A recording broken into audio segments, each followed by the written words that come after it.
And now, it's time for another Dice Tower review with Tom Vasel. Today I'm taking a look at Swing States 2012. This is a solitaire game from Victory Point Games, which is kind of an unusual thing for me to play. And I'm not going to keep reviewing solitaire games, so don't flood me with them. The reason I picked this one to play is because even though I think politics, and not as much politics, but people's reactions to politics is just borderline crazy at times, and in fact, because of that, I'm afraid to say anything political on this channel, even remotely, because I'll get chewed up and stamped down on this.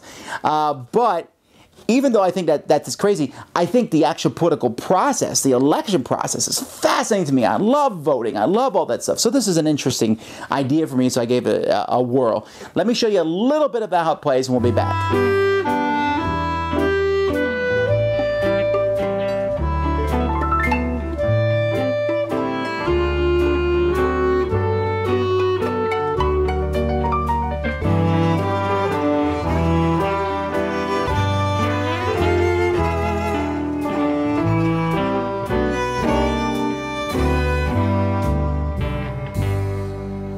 I am not here to give a full rules description, mostly because I'm afraid that I would mess it up.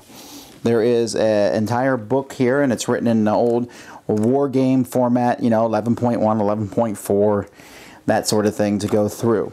And there's a kind of a basic game or an advanced game. Now, in the advanced game, basically the basic game, you are going to likely play the Republican candidate going up against the current incumbent president, or you can play the Democratic candidate going up against a Republican president, or you can pretend that the president decided not to go for a second term, and so your nominee would be, you know, you could see how they have different things here. The outgoing president is Republican, and your nominee is Democrat or Republican. The outgoing president is Democrat. So you can make up any case you want, and you don't have to take the actual candidates that were used. I mean, you can pick your Republican candidate. You can pick from Speaker Newt Gingrich, Ron Paul, Rick Perry, Michelle Bachmann. You can have Senator Hillary Clinton or President Barack Obama. You can play him running again for president. Mike Huckabee, Rick Santorum, and many different people who are involved, and those are the presidents. You can then flip the cards over, and there's lots of different vice presidents, like Governor Jeb Bush, or Condoleezza Rice, or Joe Biden, or Mary. So basically, what you'll do is you will take one person. So let's say I want to run with President Barack Obama, and he's going to run with Joe Biden as his vice president, which is what actually happened. And I could do the same thing with the Republicans. Or I might say, I'm going to run with Senator Hillary Clinton, and she is going to pick for her vice president, she'll pick Mark Warner, which is a fictional thing because it did not happen. So you can have all kinds of weird things. You can pick any sort of thing. And depending on who you pick, so let's say I pick Newt Gingrich with Rand Paul as my vice president. Depending on how you pick, you'll have special abilities. Depending on who you run against will show you what regions of the country will start out more opposed to you. Because that's the whole focus of the game is on this situation here. On this situation, you have these different markers here to basically show how well you're doing in that. And that depends whether you're playing on the Democratic side or the Republican side. For example, the Republicans often do better in the South, while the Democrats do better in the North, and that's reflected in this game. And so the way this game is going to work is it's all about moving these things up or down. So right now, for example, if I was a Democrat and I moved this all the way to the top, then Georgia, North Carolina, Louisiana, Virginia, and Florida are all going to vote for me at the end of the game. However, if it's at the bottom, they're all going to vote for my opponent. And you need a certain number of these votes. There's a lot of states that aren't on here. For example, Texas is not on here because it traditionally votes Republican.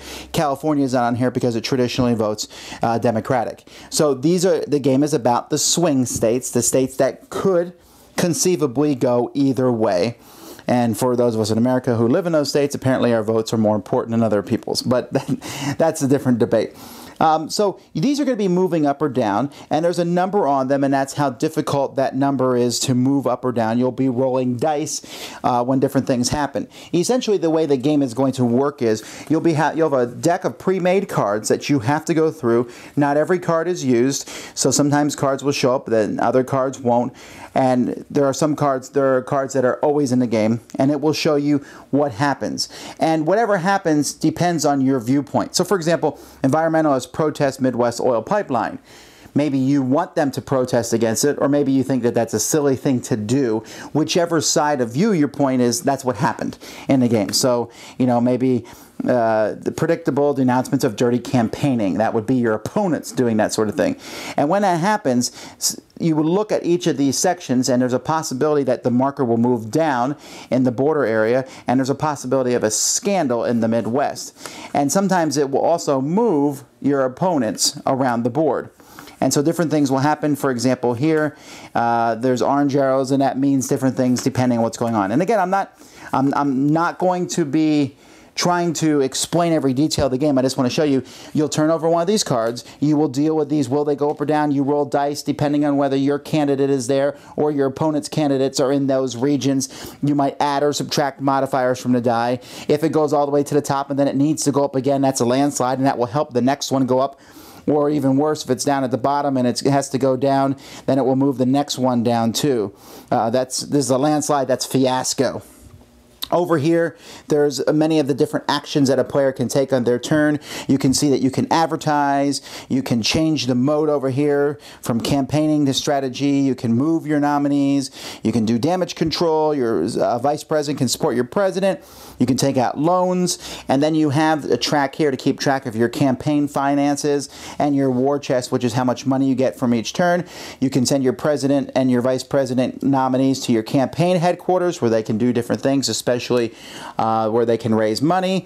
This is where the holding box for where the opponents will start, but they're going to come out. There's a little bit of a debate here. And then there's different, this tells you here what your president can do when he's in the different regions. On the other side of this board, it's only used at the end of the game. The game will end when a deck of cards runs out. Then you go through a special smaller deck. You'll look at the election night map here. And these states that are in red and blue are going to vote for Republican and Democrat automatically. The rest of the states are up for grab, and then you just look at the chart and you will take the ones that you get, add them together, and the Democratic player, if you're playing as them, you need 95 votes to win. The Republican needs 169. That seems like an advantage for the Democratic player. However, the decks and things are weighted slightly towards the Republican player to even things out. And that's essentially how you play. You can either win the election or lose it. Now, I think that the game itself treats both sides with a fair and balanced view. It doesn't make the Democrats or the Republicans look silly. It doesn't change their viewpoints and kind of just pick the one viewpoint and make a caricature of that viewpoint. And that's good. I think you can play this game if you like either party or if you don't like either party and have fun. I mean, you can put up candidates, you could put Ron Paul with Rand Paul, which is likely never going to happen for at least the Republican Party. And it would be very odd if President Barack Obama had stepped down in 2012 and Hillary Clinton had suddenly started running for president. Those things likely would not happen, but you can do them in this game if you want to. The game is called Swing States 2012, which is the election it just had. If you're not a fan of American politics, this may not be as interesting to you, although one of my favorite games is a game that's about German politics, Die Macher, so go figure. Solitaire games are like a puzzle. It's like playing a cooperative game. I thought this one was interesting, although it had a few more rules than I would like. I was constantly saying, okay, this here, what do I need to check, this there, and it felt like a struggle the whole time. And I guess that's the whole point of a game like this. It's like, oh, we're losing. I'm thinking, how are we going to win this thing? It's really hard. And I played on both sides, and I lost both times. So you do not want me as your campaign manager. But I think it's a cool idea. I think it's a cool concept. They seem to take a lot of politics and squish it together. So would I recommend this game? Well, you have to like solitaire games, which I'm not a fan of, although I found this one interesting. You have to like political games, which I am a fan of because I love the whole gaming aspect of this. And I don't think that the politics are overt enough that it will bother anybody involved. I mean, you could say, why did they make my can't look like it? No, they make it can't look like anything. They just put kind of more factual things. I mean, like I said during the review part that, you know, the Democrats do better in the North traditionally, and the Republicans do better in the South traditionally. That's just a fact. That's not like a slur on either party. And of course, anything is different. So, is having swing states a good thing? Well, we can debate on that all you want, but the fact is they do exist, and I think this game does the best I've seen in a while of bringing that onto a board game. It's just kind of unfortunate it's only for one player. Thanks so much for watching the Dice Tower videos. Find more great videos and reviews, as well as our top-rated audio podcast at Dicetower.com. You can also find other great shows at Dicetowernetwork.com. I'm Eric Summerer, and you've been watching The Dice Tower. The Dice Tower is sponsored by Cool Stuff Inc., where you can find great games for great prices. Cool stuff in stock. Check them out at CoolStuffInc.com. Shut the door. There.